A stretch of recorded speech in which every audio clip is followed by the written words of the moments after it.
श्याम पाटील. आपण पाहत आहात लेवा जगत न्यूज. केळीच्या पिकाला धोका देणारे आहे, त्याच्यासाठी आपण जागरूक राहणं गरजेचं आहे. दादासाहेब, परवा राष्ट्रीय केळी संशोधन केंद्राचे डायरेक्टर डॉक्टर सेल्वराजन या ठिकाणी आले होते आणि डॉक्टर सेल्वराजनला माननीय अजित भाऊ जैन यांनी अपील केलं की डॉक्टर साहेब, you come forward for management of this disease and let me know what support you need from अस.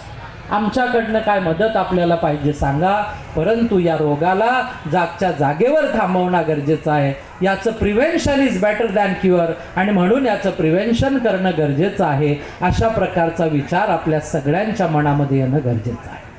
कारण आपण सगळे बघत आहात, या पिकाने जी समृद्धी आपल्या जिल्ह्यामध्ये निर्माण केली, ज्या वेळेस डाळिंबावरती तेल्या रोग आला आणि ॲग्रोवन पेपरमध्ये सिरियल छापून आली, दररोज त्या पेपरमध्ये बातमी असायची आणि एका डाळिंब उत्पादकाची कहाणी असायची आणि त्या कहाणीमध्ये मुलाचा आणि वडिलांचा फोटो असायचा की वडील स्कॉर्पिओमध्ये आणि मुलगा बोलेरोमध्ये आणि डिझेल टाकायला पैसे नाही. अशा प्रकारच्या बातम्या तेल्या रोगाच्या ॲग्रोवनमध्ये सिरीजमध्ये छापून आल्या. कारण इतकं प्रचंड मोठं नुकसान त्या तेल्या रोगाने डाळिंब पिकाचं केलं. संपूर्ण मालेगाव, सटाणा, देवडा परिसर हा उद्ध्वस्त झाला. ज्या मालेगावच्या खडकाळ जमिनीला डाळिंबाने ओळख दिली, डाळिंबाने समृद्धी दिली, ते पीक संपलं. आणि म्हणून अशा प्रकारची परिस्थिती आपल्या केळीवरती येता कामा नये. ती येणार नाही. त्याचं कारण आहे की आपल्याकडचा शेतकरी अलर्ट आहे, आपल्याकडचं वातावरण उष्ण आहे, आपल्याकडे पाऊस कमी आहे, ह्या जमेच्या बाजू आहे, आपलं वातावरण कोरडं आहे. केळीसाठी ते विपरीत असलं तरी रोगराईसाठी ते महत्त्वाचं आहे. आणि म्हणून जरी त्या लेवलची भीती आपल्याला नसली तरी सुद्धा दशनूरचं उदाहरण हे दाखवत आहे की गेली 10 वर्ष 6 वर्ष एकाच शेतामध्ये आम्ही पनामा रोगाचं उग्र स्वरूप बघतो आहे. परवाच्या दिवशी राहुल आणि मी डॉक्टर सेल्वराजनला त्या ठिकाणी घेऊन गेलो आणि आजही त्या ठिकाणी 30 ते 40% झाडं पनामा रोगाने खराब झालेली आहे. किती प्रचंड मोठं नुकसान आहे. आणि म्हणून आपल्याला इथून पुढच्या काळामध्ये ज्या संधी केळीच्या पिकामध्ये आहे त्याच्याबद्दल आपण सिरियस असलं पाहिजे. केळीच्या पिकाला आधुनिक पद्धतीने कसं पुढे नेता येईल याचा विचार होणं गरजेचं आहे. चलता है वृत्तीला बाजू ठेवणं गरजेचं आहे. आणि काय डॉक्टर के.बी. पाटील सांगतील, आम्ही जे करतोय तेच चांगलं आहे, हाही विचार बाजूला ठेवणं गरजेचं आहे. आजही अनेक शेतकरी बंधू हाताने खतं घालताय. जर आम्हाला प्रत्येक 100% ठिबक सिंचन आमचा जोड आहे तर why you are applying manual fertiliser? का? फक्त आम्हाला करायचं नाही आहे म्हणून. युरिया पाण्यात विरघळतो, पोटॅश पाण्यात विरघळतं, मॅग्नेशियम पाण्यात विरघळतं, कॅल्शियम नायट्रेट पाण्यात विरघळतं. 0050 इथं विक्रीला आहे, 1261 विक्रीला आहे, 05234 विक्रीला आहे, 1340 विक्रीला आहे, 9919 या ठिकाणी विक्रीला आहे. जर खत हे पाण्यामध्ये विरघळतं आहे तर ठिबक सिंचनाचा अर्थ हा फक्त पाणी देणे हा नाही आहे.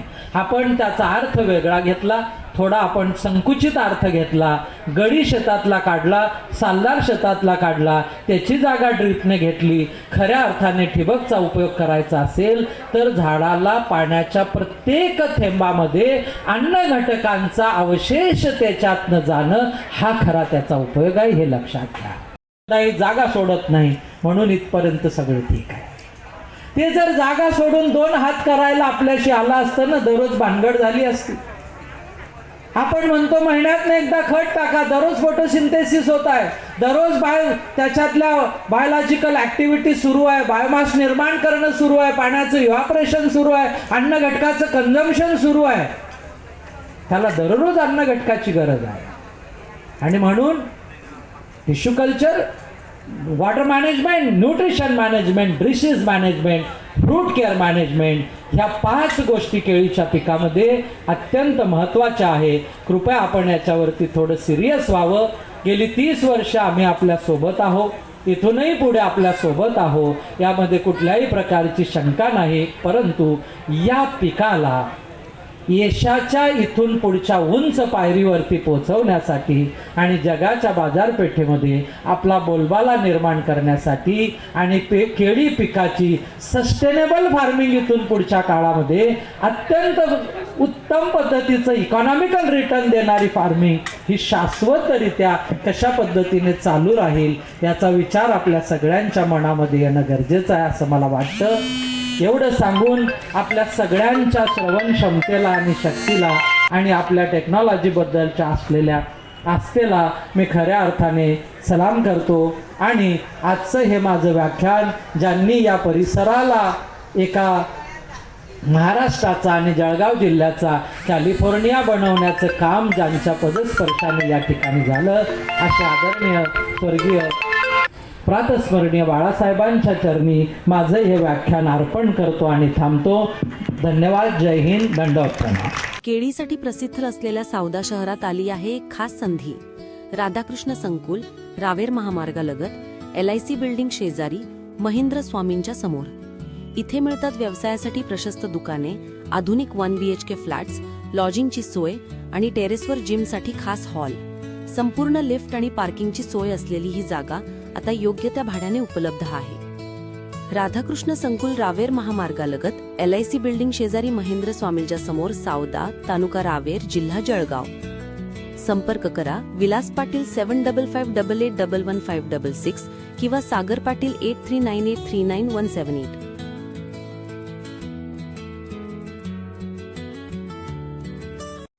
लेवा जगत यूट्यूब चॅनलमध्ये आपले स्वागत आहे. आपल्या परिसरातील ताज्या घडामोडी बघण्याकरता आमचे चॅनल सबस्क्राईब करा आणि आपल्या मोबाईलवर बघा ताज्या बातम्या व कमेंट करून प्रतिक्रिया जरूर कळवा. बघत रहा लेवा जगत. धन्यवाद.